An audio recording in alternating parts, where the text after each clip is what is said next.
ইসরায়েলের তথাকথিত আত্মরক্ষা, পাল্টা জবাব, পাল্টা হামলা বা সন্ত্রাস নির্মূলের নামে গাজায় নিরীহ শিশু, নারী ও নিরস্ত্র মানুষকে হত্যার বিরুদ্ধে গোটা বিশ্ব এখন প্রতিবাদে ফুঁসে উঠেছে।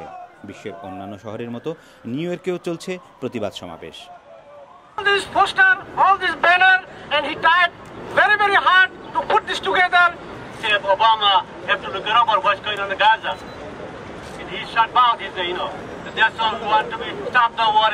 We need to send our voice to them.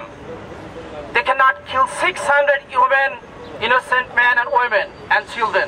শুক্রবার ব্রঙ্কসের পারচেস্টারে বাংলাদেশ আমেরিকান কমিউনিটি কাউন্সিল এবং অন্যান্য আমেরিকান মুসলিম কমিউনিটি সংগঠন যৌথভাবে এই প্রতিবাদ সমাবেশের আয়োজন করে। জুমাতুল বিদা শেষে বিভিন্ন মসজিদ থেকে এসে মুসল্লিরা যোগ দেন এতে। আজকের এই র্যালি থেকে আমরা বিশ্ব সমাজের কাছে নিন্দা জানাচ্ছি। Local government, our federal government, every government level continuously supporting this aggression. আজকে আমাদের ভাইদের উপর অন্যায় নির্যাতনভাবে জুলুম অত্যাচার করা হচ্ছে। আমরা আজকে এই সভা থেকে প্রতিবাদ জানাচ্ছি জাতিসংঘের মাধ্যমে। নিরীহ ফিলিস্তিনিদের উপর ইসরায়েলের নির্বিচারে বোমাবর্ষণ আর গণহত্যার নিন্দা ও ধিক্কার জানানোর পাশাপাশি গণহত্যা বন্ধ করতে ইসরায়েলকে বাধ্য করতে জাতিসংঘ এবং যুক্তরাষ্ট্র সরকারের হস্তক্ষেপও চান তারা।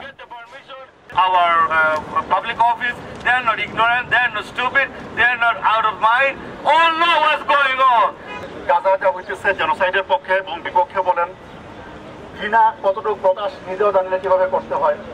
We condemn crime against humanity, against human rights. Bangladeshi American community ছাড়াও অন্যান্য দেশ ও জাতিগোষ্ঠীর অনেক মানুষও এই প্রতিবাদ সমাবেশে যোগ দিয়ে ইসরায়েলি হত্যাকাণ্ডের নিন্দা জানান।